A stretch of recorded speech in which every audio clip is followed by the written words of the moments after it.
आसपास असणारा कमळगडाचा घनदाट जंगल परिसराने वेढलेला हा घेरा आणि याच कमळगडाच्या घेऱ्यात सुमारे 60 वर्षांहून अधिक काळ वास्तव्यास असणारे एकमेव घर. वाऱ्यावर डौलणारी हिरवीगार शिवार, स्वतःच्या वजनापेक्षा कैक पटीने अधिक गवताचे भार डोक्यावरून वाहून आणण्याची ताकद असणाऱ्या या हिरकणी. छोटेसे टुमदार बसकनीचे परंतु प्रचंड विस्तार असणारे हे घर. या घरातील दुभत्या गुरांच्या दावणीची असलेली श्रीमंती, रोज लागणाऱ्या अन्नातील असणारी समृद्धी व त्यामुळे लाभणारे सुदृढ व निरोगी आरोग्य, शहरातील धकाधकीच्या जीवनापासून अलिप्त राहत चहूबाजूला पसरलेल्या विस्तीर्ण घनदाट अशा जंगलात प्रत्येकास भुरळ पाडेल असे हे स्वच्छंदी आयुष्य जगणारे फक्त एकच घर. आणि या घरातील लोक, या लोकांचा जीवन प्रवास या व्लॉगमार्फत आज आपण जाणून घेणार आहोत.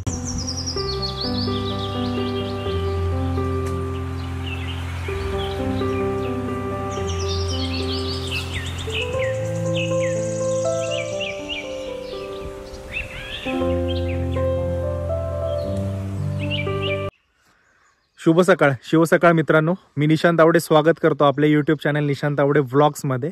तर आज आपण सह्याद्रीच्या घनदाट अरण्यात असा एक गड वसलेला आहे, कमळगड, जे पाषाण पुष्प आहे. त्याच कमळगडाच्या पायथ्याशी जे आसपासचा जंगल परिसर आहे, त्या जंगल परिसरात एकमेव एकच घर आहे. आणि त्या घरात जे कुटुंबीय राहतात, तर त्या लोकांचा जीवन प्रवास आज आपण या व्लॉगमार्फत जवळून अनुभवणार आहोत. सुमारे 4200 फूट उंचीवर वसलेला कमळगड आणि त्याच्या पायथ्याशी असणाऱ्या या एकमेव घरापर्यंत पोहोचण्यासाठी आपल्याला जंगलातून गेलेल्या पायवाटेने प्रवास सुरू करावा लागतो. वाटचाल करताना वाटेत विविध पक्ष्यांचे कानांवर पडणारे आवाज, या आवाजांमुळे मन अगदी प्रसन्न होऊन जाते.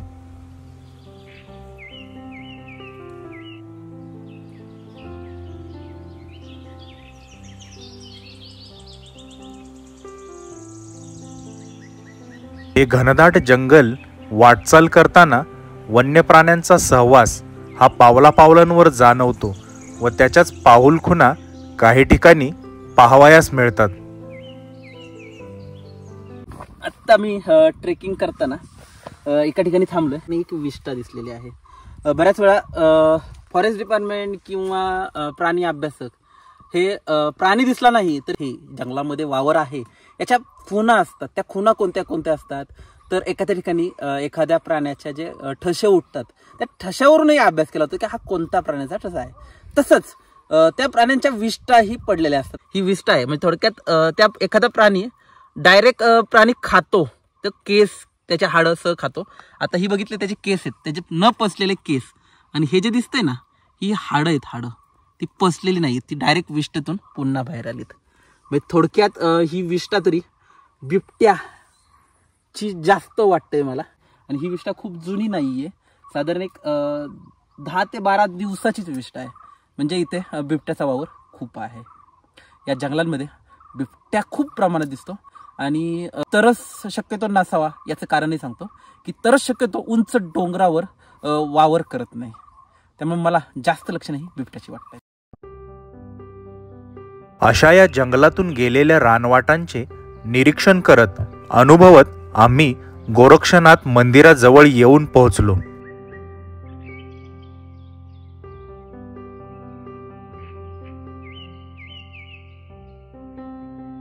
या घनदाट जंगल परिसरात गोरक्षनाथांचे एक मंदिर पाहावयास मिळते.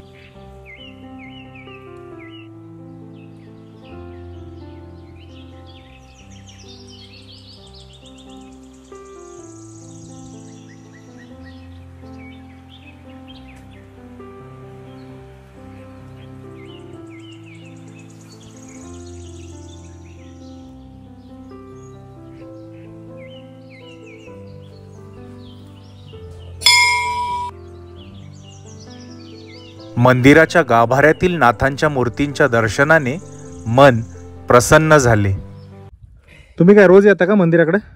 हा, तुम्ही राहायला इथंच आहे ना, वरच? हा, वरच आहे. किती लोक आहे एकूण तिथं तुम्ही आता? तिथं होय? हा, काय काय दोनच कुटुंब. दोनच कुटुंब आहेत. घर एकमेवच आहे ना, पण ते एकच घर आहे एकच. अख्ख्या जंगलात. किती वर्ष झाले तुम्ही राहताय तरी? हा, बरीच वर्ष, 5-6 डोळे आले. तुमचं 65 वय आहे? हा. बापरे. इथं नाथांचं स्थान कसं काय आहे? गोरक्षनाथांचं म्हणजे पूर्वीपासून आहे का? पूर्वीपासून. अच्छा. ती ही लोक हे खायले नाही का, ही सगळं हे खोर हा, ते इथं आता सप्तापासून या 2 दिवसात. हा बरोबर, इथं सप्ताह मोठा भरतो ना. आणि ही लोक वासोळ्याचे. हा, तिकडनं लोक लई येते तिथे. अच्छा. आतापासून सप्ताह या 2 दिवसात. तुमचं काय नाव? आमचं वय बाबू. बाबू कचरे. अच्छा. मग आपलं आता इथं काय रोज मंदिराकडे येऊन बसता का? गुरं सोडलीत चराय? गुरा लावले ना. अच्छा. तुम्हाला इथं कसं वाटतं राहायला? चांगलं वाटतं, एकदम भारी. निसर्गाच्या सानिध्यात. आणि पाणी प्यायचं असेल तर तुम्हाला पाणी वापरायचं? पाणी आहे ना, हे इथं हे भरपूर आहे का? पण इथं तुम्हाला वाघ दिसला होता ना? हे रानची काही येणार रानटी प्राणी भरपूर येतात. ते रात्री येत असतील. रात्री. पण असं कधी झालं का दिवसा दिसलं तुम्ही पाणी घ्यायला? शेती आम्ही इथे केले ना, घराच्या समोर. गहू वगैरे, रानडुकर वगैरे? ते आहे. रानडुकर आहेत? त्रास देतात? ती जनावर देते, गहू वगैरे खाते. घराच्या शेजारी पण येतात रानडुकर काय, आणि शेताचं पार नुकसान. मग त्याला हाकलायला काय तुम्हाला पर्याय करता काय? राखण धरायला लागते रात्रीची. आणि ती म्हणजे भरपूर जण असते. हे तशीला डबा येते ना, ते वाजवायचं मग ते पळून जातात. गुरांमागे आलेल्या बाबांसोबत गप्पा मारून आम्ही घराकडे वाटचाल सुरू केली. वाटेत लागणारे गोरक्षनाथांचे हे मंदिर म्हणजे घर 10 ते 15 मिनिटांच्या अंतरावर आल्याची खूण. दुतर्फा दाटलेली उंचच उंच दाट अशी झाडी आणि यामधून गेलेली निमुळती वाट. याच दाट झाडीतून मंद मंद डोकावणारा सूर्यप्रकाश. हा सारा अनुभव घेत आम्ही अखेर घराजवळ असलेल्या पठारी भागापर्यंत येऊन पोहोचलो. वन्य प्राण्यांचे, खास करून रानडुकरांचे गव्हाच्या शेतीला होणारे नुकसान टाळण्यासाठी चहूबाजूंनी साड्या लावून कुंपण तयार केलेले पाहावयास मिळाले. फायनली आपण आता कमळगडाच्या वरती, मागे तुम्हाला घर दिसत असेल तर ते एकमेव या ठिकाणी कचरे कुटुंबीय राहतात. तर त्यांचंच घराच्या सुरुवातीला या ठिकाणी गव्हाची शेती केलेली. संपूर्ण हा गहू आहे. आणि या ठिकाणी मागे तुम्हाला दिसत असेल तर ही मचाने, या ठिकाणी रानडुकरांचा प्रचंड त्रास होतो. रानडुकरांचा वावर आहे. तर तो वावर या ठिकाणी रात्रीची जी राखण करावी लागते, तर जो कोणी राखणदार या ठिकाणी रात्रीच थांबतो तो या ठिकाणी वर थांबतो. तर ती मचानीची व्यवस्था कशी केलेली आहे ते आपण जवळून जाऊन पाहूया. चला. अशी असती ही मचान आणि एकंदरीत असं वर चढायला या ठिकाणी जिना लावलेला आहे आणि छान अशी ढाबळ आहे. रात्रीचा एक माणूस सहज झोपू शकेल इतकी छान व्यवस्था आतमधून पाहावयास मिळाली. मित्रांनो, याआधी आपण मचान बऱ्याच ठिकाणी पाहिल्यात, परंतु जे व्यवस्थित बांधणीची मचान जी आहे तर ती आज आपण बघतोय. ती मचान कशी आहे तर वर जाऊन मी तुम्हाला दाखवण्याचा प्रयत्न करतो. चला.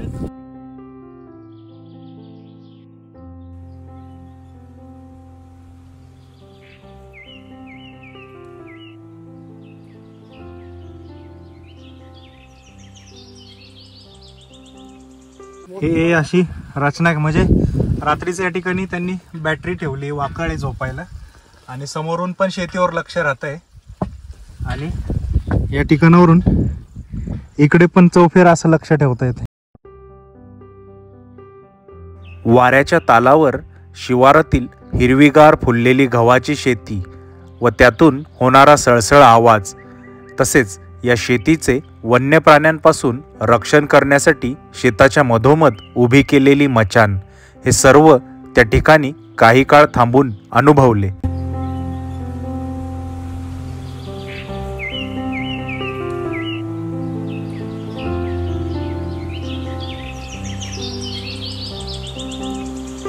विस्ताराने प्रचंड छोट्याशा टुमदार घराजवळ अखेर आम्ही येऊन पोहोचलो. घराजवळ येऊन उभे राहिले असता त्याचे खुजे पण, परंतु त्याचा प्रचंड विस्तार हा जाणवत होता. भरपूर मोठे, आतमध्ये जर बघितलं ना तर भरपूर मोठं घर आहे. आम्हाला देण्यासाठी दादांची आणि आजींची घरामध्ये ताक बनवण्याची लगबग सुरू असल्याचे पाहावयास मिळाले. आताच बनवलं ना? जे काय ताब्यात आम्ही जास्त ठेवीतच नाही. हा.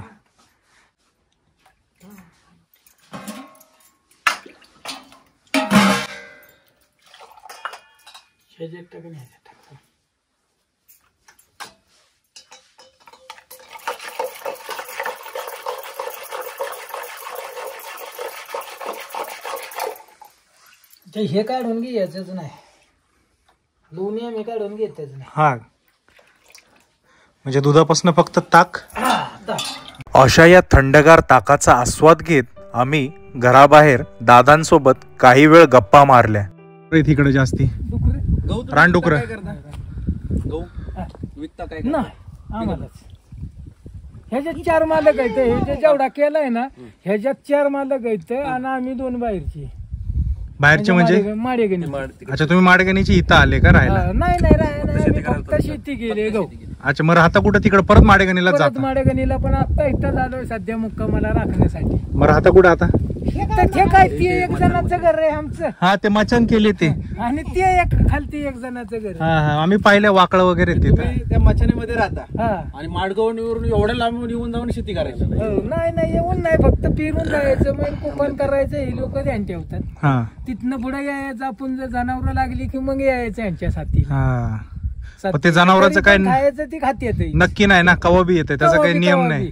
झोपत तर झोपत देऊ, रात्री तर रात्री किती वाजता. आणि ते आल्यावर काय असं गोंधळ करत नसेल, हळू आपलं त्यांचं काम खाऊन आपलं त्यांचं काम करून ती जाते. हा, शेवटी त्यांना पोटच भरायचे. बरोबर. असं काही त्रास वगैरे काय देत नाही? नाही त्रास कशाला देतात, आपण मागच्या खाली उतरायचंच नाही ना त्रास द्यायला. त्यात आता बघा आम्ही तिथं बाहेर आहे, मग बिबट्यानं त्रास दिला पाहिजे ना आम्हाला. आम्ही रात्रभर वराडतो ना, मग तुम्ही वरडल्यामुळे ते जवळ येत नसतील, लांब पडत असतील. काय माहिती. पण जनावर उचलून नेल्यात वगैरे काय असं काय नाही आपलं नाही काय. फक्त त्यांच्या आयतं जनावर म्हणजे रात्री 11 वाजेपर्यंत येते त्यांची जनावर चरून रानात. चरून आता तर मला खाली गावली असते. नाही घावली नाही, पण तिथपर्यंत हाकून लावली येते. अरे बापरे. तिथून आता वर येते. म्हणजे तशी भीती नाही जास्ती या रानात? भीती नाही. म्हणजे तुम्हाला इथं भीती नाही, पण जवळपास या जंगलात आहेत भरपूर प्राणी. जंगलात असतील पण कोण बघतंय असं? बघत नाही कोणी. बरोबर. आता हे कधी उचलणार तुम्ही एवढं सगळं? नाही, उचलायचं नाही, इथंच लावली आता त्यांनी. आता हे गवत फक्त रचायचं आणि संध्याकाळचं दररोज संध्याकाळचं आता हे रान जळेल ना, वनवा जाईल. मग वनवा गेल्यावर जनावरांना काहीच नाही, मग त्यापेक्षा आता आणून ठेवायचं आणि ते वनवा गेला की आपलं थोडं दररोज संध्याकाळचं घालायचं. उन्हाळ्यात आणि पावसाळ्यात वनवा लागतो का? तुम्ही लोक मग पेटवून देता रान? मला काही संबंधच नाही, खालून वनवा येतो. खालून वनवा येतो. खालून येतो, आमचा काय संबंध. आणि आम्ही तर उलटे म्हणतो जळलं नाही पाहिजे रान, म्हणजे आम्ही 12 महिने जनावरांना आणू. ते रान ते पेटलं की नुकसान होते, नुकसान होतंय म्हटल्यावर काळच होतंय ना, काय ती राख गोळा करून आणतात. एक काडी लागली की बाजार अख्खं रान पेटते. पण गहू कसला मस्त फुललाय, तो सगळा ह्याच्यावरती असेल, दवावर आलेला. पाणी बिलकुल नाही. तुम्हाला इकडे पाण्याची सोय काय? पाण्याची सोय इथं खाली पाणी. तो झरा आम्ही पाहिला येताना तो नाही त्याच्या अलीकडे दुसरा झरा. अच्छा, पण त्याच लेवलला काडियावरती. मग तुम्ही तिथून पाणी प्यायचं भरून आणता? प्यायचं तिथून भरून आणतो. एवढं वातावरण थंडगार आहे, तुम्हाला थंडी नाही वाजत? अंगात स्वेटर नाही, काय नाही? अंगातलं काढून टाकलं, मग अशी टाकलं 3 अंगातली घालून. जसं गरम होईल तसं काढून टाकायचं. कारण हे इतकं थंड वातावरण आहे, आम्ही स्वेटर घातले. मधमाशांच्या पेटर्न बद्दल सांगा थोडस, म्हणजे काय तुम्ही कसं ते मधमाशी पालन कसं करता? मधमाशी पालन म्हणजे आता पहिले आम्ही धरून ठेवायचो रानात, कुठं बिळात जे गावल ते मधमाशा धरायच्या. राणी जी माशी असती ना ती धरून ठेवायची. राणी माशी धरून ठेवल्याच्या नंतर न तिच्यामध्ये दुसऱ्या माश्या येऊन बसतात, म्हणजे ते बी असतात आणि ते पोळं बांधलं गेलं, बांधायचं. तर पण राणी माशीची ओळख कशी व्हायची तुम्हाला? ती नेमकी वेगळीच असती. राणी माशी सगळ्यात मोठी असती. बरं.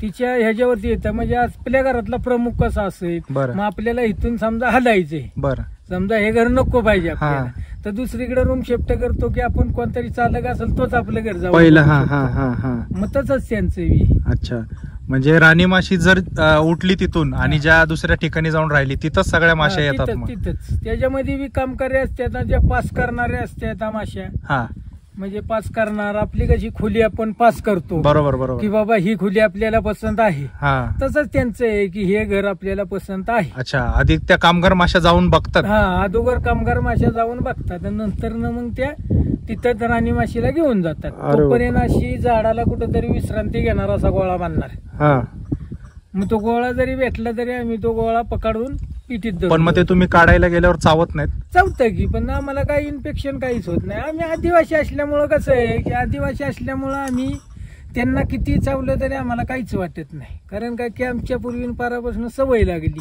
बापरे. तो आमचा व्यवसाय आहे. आता तर इथं मध तुम्हाला तुम्हाला पाहिजे असेल तर मध आपल्याकडे आता आत्ता आहे का? आहे प्युअर आहे? प्युअर आता. Yes, yes, आम्ही घेऊन जातो. नक्की नेणार 700 की? रुपये किलो, 1.25 किलोची बाटली तुम्हाला भेटणार. नेतो की आम्ही. म्हणजे किलो बस देतो आम्ही, पण हिता आल्यामुळं डोंगर चढून आल्यामुळं आपल्याकडे असल्यामुळं नाही, आपण आता शहराकडच्या द्यायचं. ठिकाणी आहे ना मधामध्ये काहीतरी गुळ मिक्स नाही, करतात नाही, वगैरे. नाही, नाही, नाही. गुळ तसले मिक्स प्रकार करत नाहीत. चालतात. मधुसागर जी संस्था सोसायटी जी आहे ना हा. तिला आम्ही मध उपलब्ध करून देतो. बरं. तुम्हालाच घालतो असं नाही, मधुसागर सोसायटीला म्हणजे आमचं तुम्ही- शेअर्स आहेत. तुम्ही ते गोळा करायचं हा. आणि त्यांना द्यायचे ते. त्यांना द्यायचं. ती 700 रुपये किलो आपल्याला तरी मग त्यांची द्यायला. संस्था महिन्यातनं वगैरे वर येत असेल एकदा? नाही नाही नाही, आपण फक्त मे मध्ये निहून गोळा काय होईल तो गोळा करून घालायचा. अच्छा. निहून घालायचा त्यांना. ती काय केलं जातं की त्यांच्याकडे फिल्टर आहे, आपल्याकडे फिल्टर नाही. हा, हा. आपला जो मध आहे तो पराकण जे असतात ना फुलावरचं, बरोबर. त्याच्यामुळं चविष्ट लागतो. आणि ती लोक काय करतात की चोख दिसण्यासाठी, आणि गिरायकाला म्हणजे कसा चोखच हा लागतो. हा. चोख असल्यामुळं ती गिरायक काय करतं की चोखच माल पाहिजे. खराब मग दिसला की म्हणणार हा खराब आहे, आम्हाला नाही त्याच्यात पाहिजे. पराक्कन दिसल्यावर ते जरा खराब पराकण दिसल्यामुळं तो मग खराबच दिसणार ना. खराब दिसतो, चवीला वेगळा लागतो. मग ती फिल्टर करतात, त्याच्यावरचा जो अंश आहे तो काढला जातो. बरं. त्याच्यामुळं तुम्हाला तो तसा मध लागतो. नाहीतर मध काही नाही. बाहेरच्या देशातला मध आहे ना हा. हा जरा फरक आहे, बरं. खराब असतो तो. गावतारा सारा शेम मध. तो आपल्याकडला माणूस आहे ना, महाराष्ट्रीयन माणूस तोंडातही नाही घालणार तो मध. हा. संस्था आपली आणते ना तिकडून बाहेरून. आपली जर एक गाडी जमा झाला तर बाहेरून 2 गाडी आणते, मग ते मिक्स करत असते. हा, ते आहेच की. आता दुधाचं काय शेवटी गाईचं आणि म्हशीचं सगळं एकत्र करतात, एकत्रच तसंच जाते. मधाचं आणि असणार. शेतकऱ्याला काय दर देते. आज बघा इथून दूध घेऊन जातात खाली लोक हो. अडचणीतून, आणि दुधाला किती 30 रुपये 35 रुपये म्हशीच्या दुधाला भाव. तुमच्याकडून सिटीमध्ये काय भाव घेतला जातो? आम्ही 60-72 असं मग घेतोय. शेतकऱ्याला 50 तरी द्या नक्की. दिला पाहिजे ना, मेहनत आहे. वरला तुम्ही 20 रुपये खा, पण शेतकऱ्याला 50 तर द्या. खरंय खरंय, कारण इतकी मेहनत आता आहे. बघा की जी ह्याची जे म्हणजे तुम्हाला इथं जर दूध व्यवसाय करायचा तर ते गुरांना सांभाळा, त्यांचा चारा, आता आणि वरती दूध खाली घालायचं तर तुम्हाला येऊन जाऊन एक अर्धा दिवस मोडतो. अर्धा दिवसाचं दूध घालायला त्या डेअरीवर जायचं म्हटलं तरी तुमचं 5-6 किलोमीटर चालायला लागते. 5-6 किलोमीटर चालायला लागते. तुम्ही आला तेवढे दिवस त्याच गावातली गाडी आहे, वासुळ्यातलीच गाडी आहे. आणि ते पण कमी रेट किलो मग. कमी रेट किलो मग का तर फॅट पॉइंट वरती पैसे. त्या आता ह्या देशी गाय असल्यामुळे यांना फॅट किती भरतो? यांना 6 फॅट बसतो. चांगलं आहे किंमत असं. देशी गायांना आणि किती 2-3 लिटर चालत असतील दुधाला? नाही, 1-1.5 अच्छा. लिटर चालते. आता कसं आहे, जनावर खरडलं जातं. बरोबर आहे. जनावराची बी आहे की खरडलं नाही पाहिजे. ह्या पट्ट्याचं फिरलं ना जनावर, हा, एवढ्या मोकळ्यात निसताना चरताना जरी फिरलं तरी त्यांना खायला गावतं. खरंय. आणि दूध जास्त देणार. बरोबर. काय? नाही म्हणजे हा गहू जो आहे तो पूर्णपणे सेंद्रिय खतांवरती, सेंद्रिय खतावर, गुरांच्या शेणावरती, गुरांच्या शेणावर. रासायनिक बिलकुल नाही वापरत. रासायनिक बिलकुल नाही. नाही, त्यामुळेच ताकती येत. त्यामुळं ताकते. आणि दूध आहे.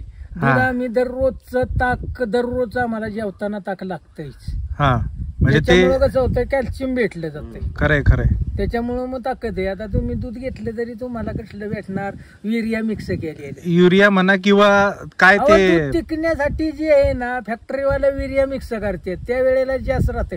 तुम्ही फक्त थंड पाण्यात हात बुडवा, गरम पाण्यात हात बुडवा आणि युरियामध्ये घाला. बर्फासारखाच तुम्हाला युरियामध्ये हाताला नाही, हे बरोबर बोलले तुम्ही. या बऱ्याचशा गोष्टी होतात आणि त्यात पण युरिया मिक्स करतेच.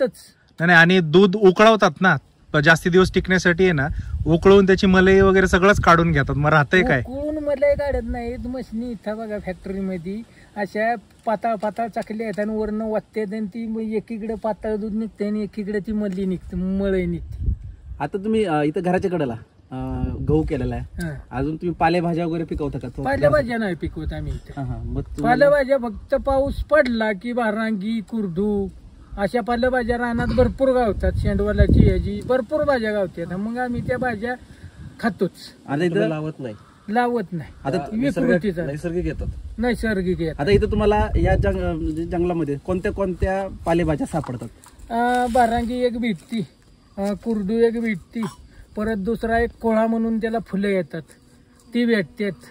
त्याला असं तुरं येतात, काड्याच्या कडूनच असतात, गायळा साऱ्या पाती असतात त्याला, ते एक आणून खातो आम्ही. भाज्या पावसाळ्यात खूप असतात भाज्या, पण ते सीझन वाईज असतील ना? Season by season. म्हणजे भारांगी अजूनही भेटेल की. भारांगी आम्ही खाल्ली की हे चवीला इतकी भारी भाजी ना. चिचुरडा बघा एक बारीक छोटं कडू असतं जरा, कडू असतं ते, तर ह्याच्यासाठी एक नंबर पित्तासाठी चांगलं. पण आता भेटेल का ते? आता नसेल ना? आता भेटेल की.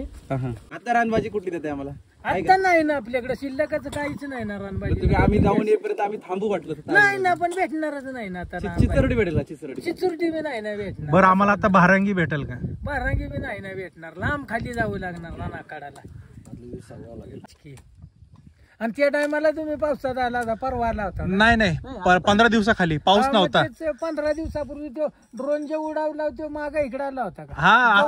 अख्खा फिरवलं. इकडल्या मागल्या नाकाळाच्या टप्प्यावर गवत बघा, 2 माणसांनी गावताव मी होतो वरती. ड्रोन आलेला आमच्याकडे, म्हणलं हा कुठनं उडावलाय काय माहिती. परत आम्ही लक्ष दिलं तर माडागणीत जाऊन उतरला, म्हणलं माडागणीत. कारण काय की कसं होतं, फॉरेस्टच ड्रोन उडते लक्ष ठेवायला.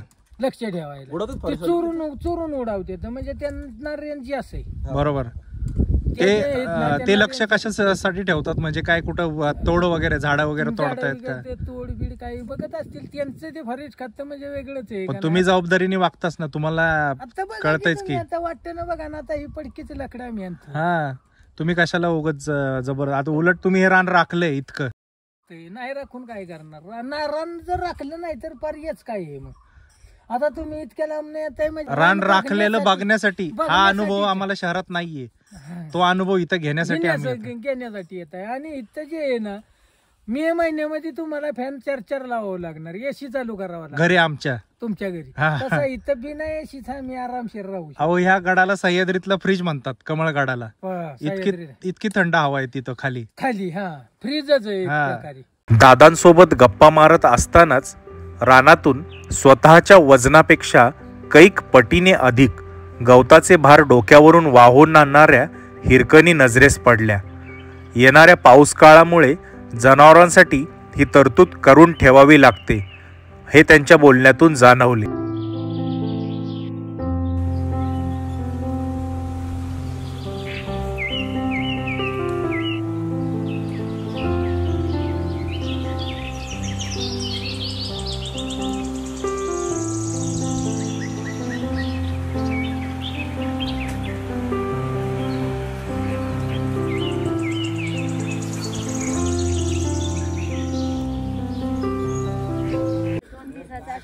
किती भार येतो आता तुम्ही दोघींनी आणलेला?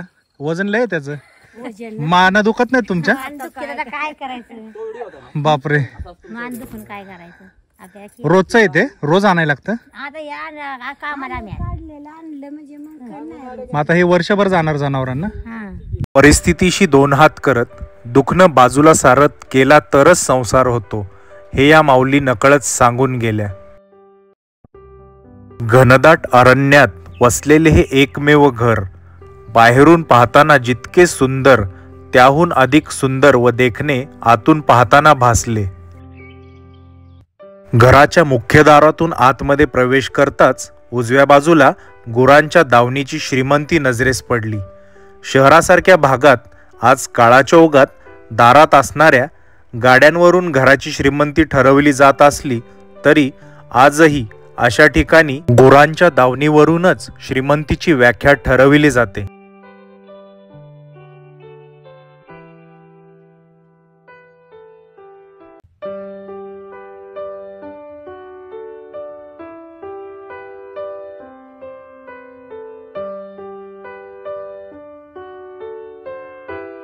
घरात प्रवेश करण्यापूर्वी घराच्या बाहेर दरवाजाच्या बाजूला महाराजांची प्रसन्न मुद्रा असलेली प्रतिमा लक्ष वेधून घेते, मन प्रसन्न करते. दादांकडून घराबद्दल अधिक माहिती जाणून घेतली. तरी जवळजवळ 40 वर्षाचं घर असं. हा तरी अजून मजबूत स्थितीत आहे. मजबूत स्थितीत. आता हे बघा, हे वाशांवरती हा असा किडा आहे, म्हणजे तो कुठला आहे नक्की? कातीन म्हटलं जातं त्याला. कातीन. हा, कोळीसरा नाहीये तो. वेगळी आहे जरा ही. कातीन. कोळीसण्याला तोंड असतं ते चावतो. अच्छा, म्हणजे ही जंगलातलीच आहे ना? जंगलातलीच आहे. म्हणजे अशी मी पहिल्यांदाच नाही, जंगलात घरी बी राहते आता या. आणि हे असे मग आता घरांना राहते आता. हे जे व्हाईट स्पॉट उठलेत हे कशाचे आहेत? म्हणजे ह्याच्यावर तीच करते, त्याच्यामध्ये ती पिल्लं काढणार. मग तिने ते घरट केलं हे. हा, घरटे केले. हे बघा की हे क्लिअर दिसेल इकडे. म्हणजे काय ते? ही जे पूर्वी जी तुंबडी काढायचीत ना, ते हे कोट सोलायची. तुंबडी म्हणजे? तुंबडी म्हणजे मुक्का मार लागला ना हा. तर ते काढायचीत ना, त्याच्यावरती हे वरती ते असं वाढायला ठेवायची. म्हणजे काय नक्की करायचे काय? रक्त आपलं जर शरीरात मुक्का मार लागला आणि साकळलं हा, तर ते रक्त पूर्वी लोक त्या ह्यानं काढायची. ते जखमेवर लावायचे का? जखमेव नाही लावायचं, ते एक चोपर असतो, चोपर वरती हे खिचून घेणार, तोंडानं वाढायचं. म्हणजे त्याचा वापर पण आहे म्हणून ते चांगला आहे प्राणी तो. चांगलं. नंतर ना मग फासण्या टाकायच्या. फासण्या म्हणजे कसं की ठोकं टाकायचं आपण ते बिलीट नाही ह्यानं, टिचक्या मारायच्या. मग ते काळं पूर्णपणे रगत निघून जाणार शरीरातलं. पूर्वी लोक करायचे, आता तसं कोण करतच नाही. चांगलं. मग ते काढायचं झालं तर कसं काढायचं? हे बघा हे जे आहे ना, डवस केलेलं आहे. दंश म्हणजे? हे होल मारून ह्याच्यातून पिल्ल बाहेर निघालेत. हे बघा, हे आता मी भाडलं, पण हे जे आहे ना, हे त्यानंच त्यापलं ते तोंड मारलेलं. हे बघा, त्याच्यातून ते पिल्ल बाहेर निघून येतात आणि हे तसंच राहतं. मग ते काढून हे बघा, परत आपण ते जखमेवर वापराय म्हणजे हे जरी कापलं ना, आपल्याला शरीर जरी आपलं कापलं ना, तरी आपण बँडेज पट्टी लावतो. ही बँडेज पट्टी जर लावली ना रक्तावर, तर ही बँडेज पट्टी सारखंच फिट बसणार. अरे वा. आणि ह्याने इन्फेक्शन काहीच होणार नाही.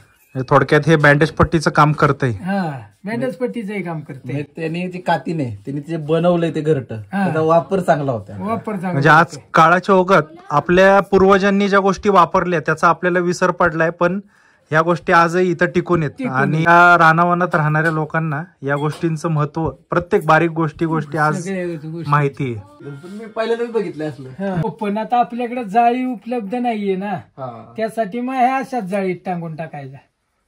तो वाऱ्याला राहिला की हवा लागली की खराब होत नाही, लवकर खराब होत नाही. हा तुम्ही विकत घेतला की इथे पिकवला? विकत.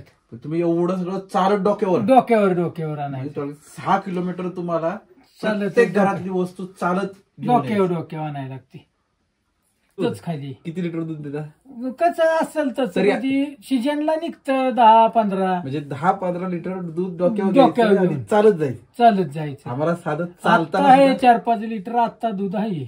आता काय कमी, तरी पण तेवढं घेऊन जायचं म्हणजे माणसाला चालायला अवघड येतं. आणि इथून दूध न्यायचं, तिथून रत्तीबाच घेऊन यायचं डोक्यावर, म्हणजे डबल वजा आहेच. म्हणजे येताना बाकी रत्ती साहित्य ते सुद्धा 10 किलो होत असेल ते पण डोक्यावर. हे बघा की हे वचकी आणलेली, ही वचकी एकानं आणलेली यात आणलेत. आजींनी चुलीवर बनवलेल्या गरमागरम पिठलं, भाकरी यांचा आम्ही सर्वांनी मनसोक्त आस्वाद घेतला.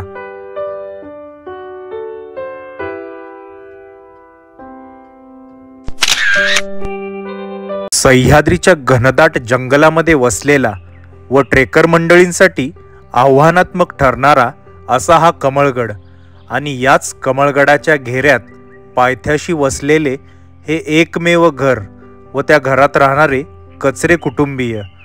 या घनदाट जंगलात ट्रेकर मंडळींसाठी हक्काचे विसाव्याचे ठिकाण म्हणून आजही यांच्याकडे शाश्वत नजरेने पाहिले जाते.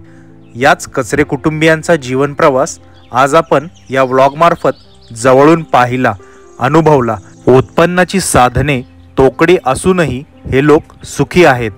आजच्या युगात प्रगत तंत्रज्ञानाच्या जोडीने केल्या जाणाऱ्या परिश्रमात आणि या लोकांच्या परिश्रमात जमीन आसमानचा फरक आहे. कदाचित यामुळेच हे सारे तेवढेच निरोगी, काटक व सक्षम आयुष्य जगत आहेत.